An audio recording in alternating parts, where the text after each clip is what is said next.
Guys welcome to my kitchen channel. आज આપણે બનાવવાના છે સુપર ટેસ્ટી ડિલિશિયસ એવી સુપર ટેસ્ટી એવી ચાટ। તમે આ રીતે ક્યારે પણ નહીં બનાવી હોય તો આપણે આજે જે બચી જાય છે, આપણે સવારે રોટલી બનાવતા હોઈએ છીએ અને સાંજે રોટલી બચી જાય છે, તો તે રોટલીને કેવી રીતે આપણે તેને ઉપયોગ કરવો તે આજે હું બતાવીશ અને એકદમ સુપર ટેસ્ટી એવી ચાટ હું બતાવીશ। તો ચાલો ફટાફટ આપણે રેસીપી સ્ટાર્ટ કરી લઈએ। અને જો તમે અમારી ચેનલ પર નવા હોય તો પ્લીઝ લાઇક સબસ્ક્રાઈબ કરવાનું બિલકુલ પણ ભૂલતા નહીં। તો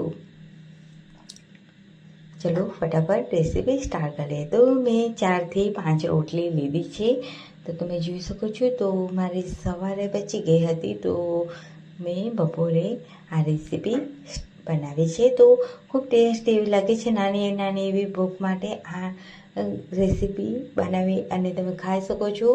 એકદમ ઝડપથી બનીને પણ રેડી થઈ જાય છે। તો આ રીતે આપણે તેને ટ્રાયેંગલ શેપમાં કટ કરી લઈશું। તો તમે જોઈ શકો છો કે મેં કટ કરી લીધા છે આ રીતે રોટલીના ટુકડાને આ રીતે। તો હવે આપણે બાજુમાં ગેસ ઉપર આપણે તેલ ગરમ કરવા મૂકીશું અને તેને આ રીતે એક એક આપણે એડ કરી અને તેને ફ્રાય કરી લઈશું। તો આ રીતે ફ્રાય કરી લેવાના છે।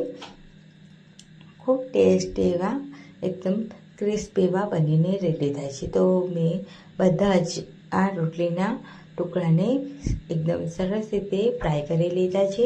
તો તમે જોઈ શકો છો એકદમ ક્રિસ્પી એવા બનીને રેડી થયા છે। તો રોટલીને એકદમ સરસ એવી ચાટ આપણે બનાવવાના છીએ।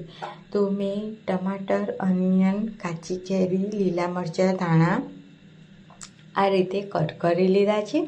હવે આપણે તેને આ રીતે કટરમાં આપણે કેરી, અનિયન એડ કરીશું અને લીલા મરચાં પણ એડ કરીશું અને તેને એકદમ સરસ રીતે આપણે ચોપરમાં તેને એકદમ સરસ એવા ઝીણા એવા કટ કરી લેવાનું છે। તો તમે જોઈ શકો છો કે ચોપરમાં એકદમ સરસ એવું ઝીણું ઝીણું થઈ ગયું છે। તો હવે આપણે તેને એક ડીશમાં કાઢી લઈશું। ત્યારબાદ હવે આપણે જે ટમાટર કટ કર્યા હતા તે પણ આપણે ચોપરમાં એડ કરી અને તેને પણ એકદમ સરસ એવું ઝીણું ઝીણું ચોપ કરી લઈશું। તો ટમાટર અને ધાણાને પણ આપણે સરસ રીતે ચોપ કરી લીધા છે। તો આપણે તેને એમાં ડીશમાં કાઢી લઈશું। હવે આપણે એક મોટી તપેલીમાં આપણે જે રોટલીના ટુકડાને ફ્રાય કર્યા હતા તે એડ કરીશું। ત્યારબાદ આપણે અનિયન, ટમાટરને એકદમ સરસ રીતે ઝીણું ઝીણું ચોપ કર્યું હતું તે એડ કરીશું।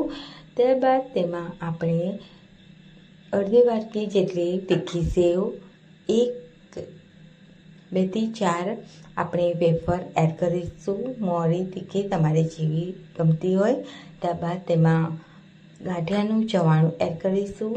ત્યારબાદ તેમાં લાલ મરચું, ગરમ મસાલો, ચાટ મસાલો અને મીઠું એડ કરી અને બધું જ એકદમ સરસ રીતે મિક્સ કરી લઈશું। મેં કાચી કેરી એડ કરી છે, જેથી મેં લીંબુ એડ નથી કર્યું, તો પણ એકદમ ખાવામાં ટેસ્ટ એવું લાગે છે। જો તમારી પાસે કાચી કેરી ના હોય તો તમે લીંબુ પણ જોઈ શકો છો। તો એકદમ સ્પાઇસી ખાટી મીઠી એવી આ ભેળ બનીને રેડી થઈ છે। તો તમે જોઈ શકો છો કે એકદમ ટેસ્ટી એવી બનીને રેડી થઈ છે। તો આવી જ રેસીપી સાથે અને આવા જ અવનવા વિડીયો સાથે આવતી રેસીપીમાં મળીએ। ત્યાં સુધી બધાને આવજો, બાય બાય, ટેક કેર।